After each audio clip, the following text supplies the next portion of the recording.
So when I first heard about Undertone, I was hearing all the hype. I was hearing like, oh, it's this really scary film. It's really creepy and it's really good. And then the next thing I heard about Undertone was that like it was overhyped, wasn't that scary, yada yada yada. So I feel like going into Undertone, I ended up having like the right amount of expectations. Where I heard really good things, and then I heard like just temper those expectations a bit. So I was like, okay, maybe this would be a good one. So overall, for me, I mean, right off the bat, I I like Undertone. Undertone's very good. It doesn't completely land with me, but there's enough in it to where I found interest with it. Now, I think a lot of people who are criticizing this film, what I'm seeing or what I'm understanding to be criticisms, are people saying that nothing really happens. And that I disagree with. I don't think that nothing happens.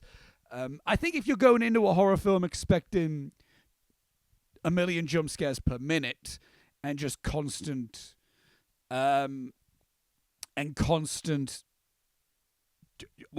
scares, you are going to be disappointed with Undertone, which I can understand if all you're hearing about the film is it's the scariest film going, which I always am a bit like, let's wait to see about that, because I think like humor, I think fear is subjective, and it's very individual. But what I appreciate about Undertone, one, I don't think nothing happens. I think plenty happens. But what Undertone does is it doesn't really it doesn't do the jump scare every so often. It does this really prolonged building of dread. Now, there are some jump scare moments. Like, there's moments where the main character, played by Nina Kiri, Evie, that's her name. The character's name's Evie, where she's like listening to some audio, and it's really intense stuff, and there's the sounds building and building and building, and then like a phone call happens, which can act as a jump scare. But I don't know if it was intentional, but it wasn't like the ringtone for things like that wasn't really loud. Like the sound wasn't, it just kind of interrupted the already building of the suspense. So I think from like a horror perspective, I really liked. I think that was like the thing that I liked the most of this film was what kind like the use of dread and how the story itself is like we're unraveling something creepy and you get sucked into it all and you're like, oh, what's going to happen next? And then I think the film does a really good job at like playing with that because of like, I don't know, like it's like it plays with it plays with your mind. It really does, because obviously the film entirely takes place within this one house.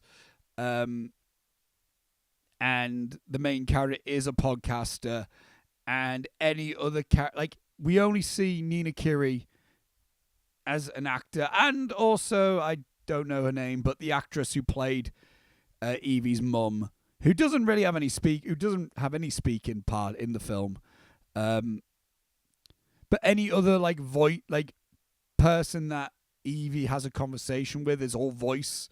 So we're in this one house. We're only seeing Nina Kiri, and we're not seeing any horror really, and any like suspense or tension built is purely audio, which I think is absolutely real.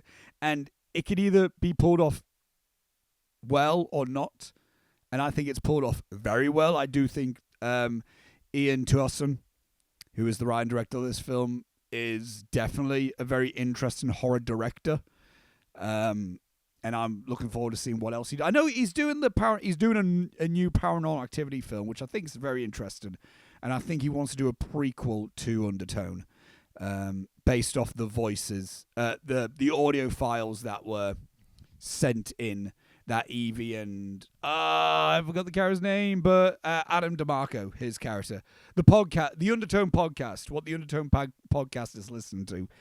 I think he wants to do a film based off that, which is I'm not sure if I will be as interested in, because I feel like we already experienced that story within this in a very effective way. I think whatever that film will be, will just be not as it'll be I think it'll be a bit more basic than what we got here.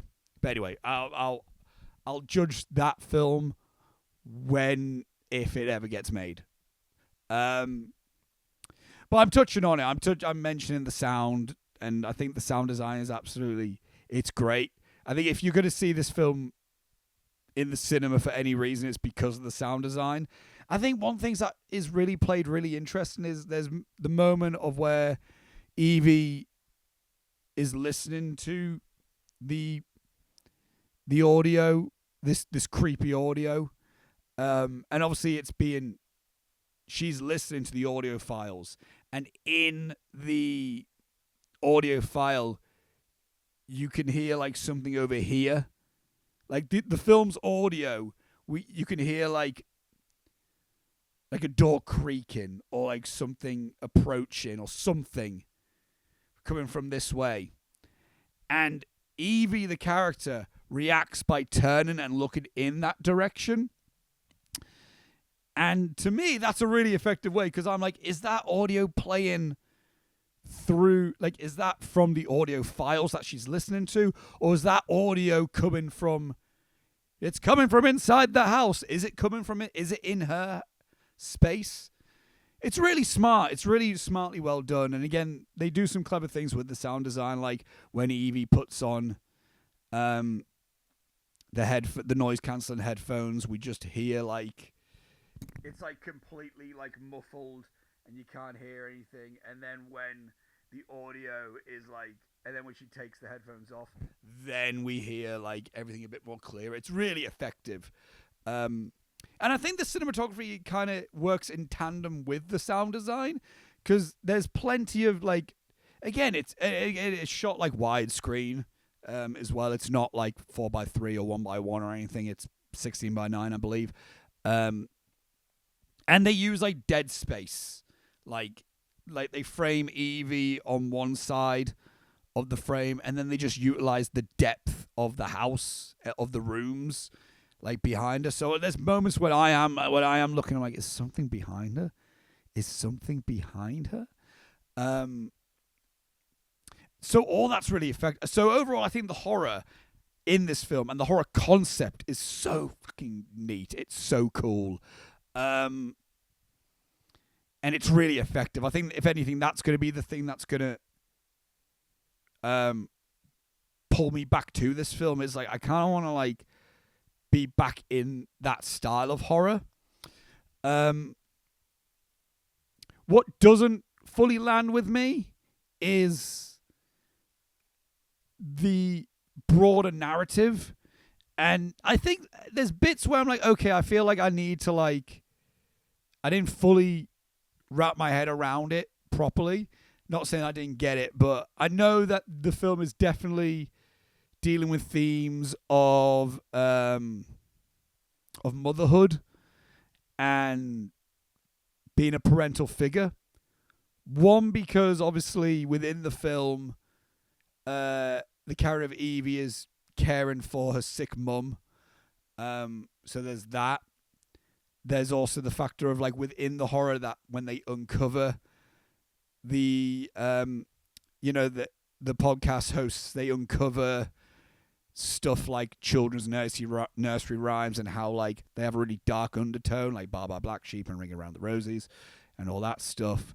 And obviously there's things like the audio files that they're also listening to is dealing with a couple who is dealing with there's like a baby room, like a nursery, and they start hearing baby crying. And another plot point in the film is Evie, the character of Evie, becomes pregnant, and she has that, which isn't, that element isn't fully explored. So I kind of, there's a few elements in this film, like, I'm not sure if, again, I'm not sure if it's like I just didn't quite fully get it, but also I don't feel like the film fully presented all those storylines enough to make a full connection. Again, I can make a connection enough because I've watched the film, I've witnessed the film, that there's evidently a theme of motherhood and parental figures and being a parent and being a child.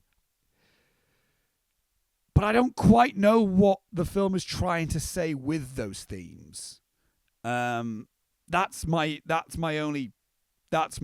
issue with that element of the film. I just don't think they were fully explored enough. I'm not saying I need to be spoon-fed, but I feel like there needed to be a little bit more. I might uncover more on a rewatch, but just on a first watch, I'm not fully reading what is the driving theme for that, or the reason for that theme. I also feel like there's moments where the dialogue is a bit too telly. It's a bit too, I need to explain this to you all. Again, I want to warn everyone now, I do talk spoilers in these videos of talking film, so if you are interested in Undertone, leave. If you're not, stick around, but I am going to be talking about a spoiler in this film. And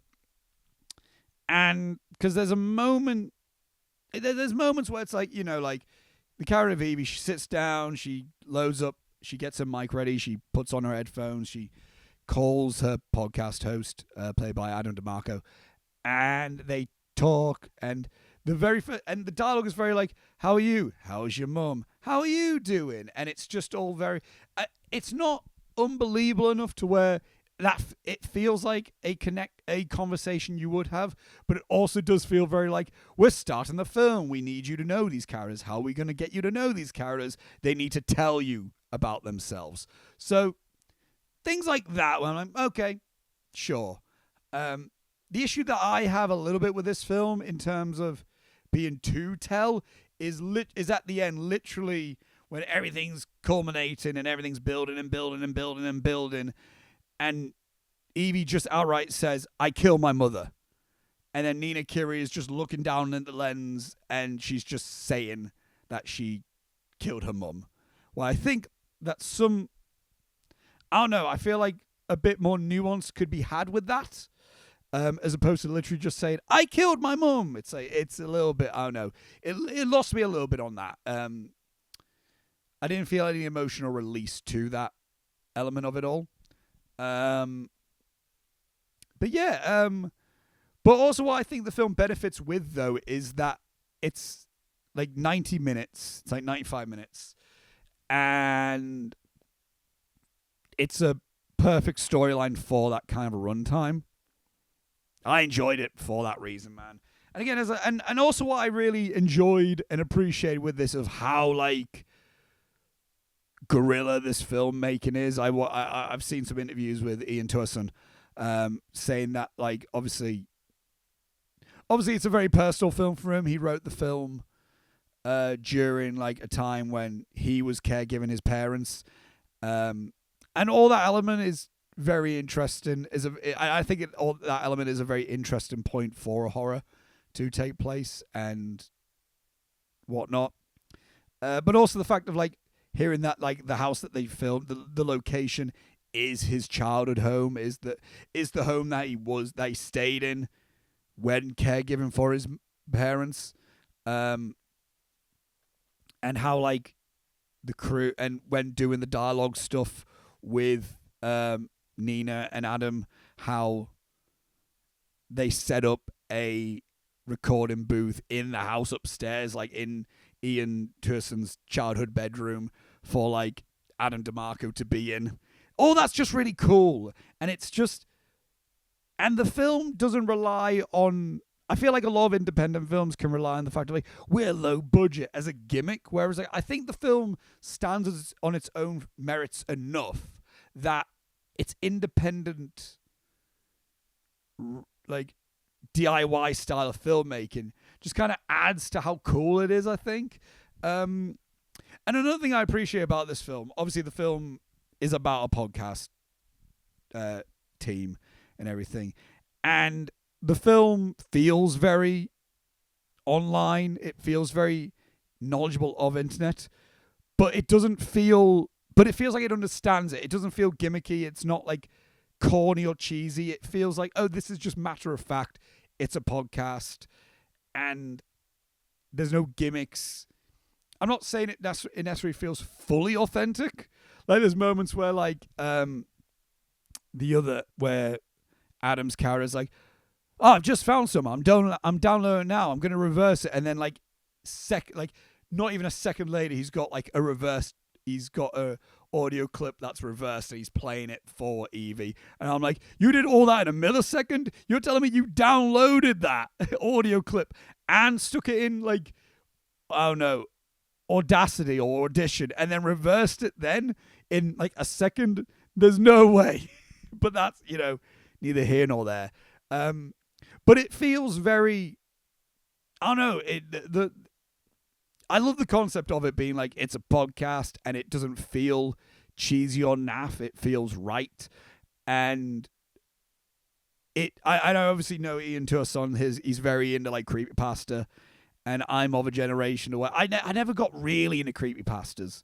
But I was always aware of them. And I think what's interesting about like online horror is that like it always played off a bit like, is it real? Isn't it real? I can't remember the website, but I remember there was like a website where like it's ghost photos, and it's just people uploaded like a load of photos that could they not be ghosts, and sometimes it's like, well, that's clearly Photoshop. And I remember there was some instances where I was like, oh, well, that's interesting.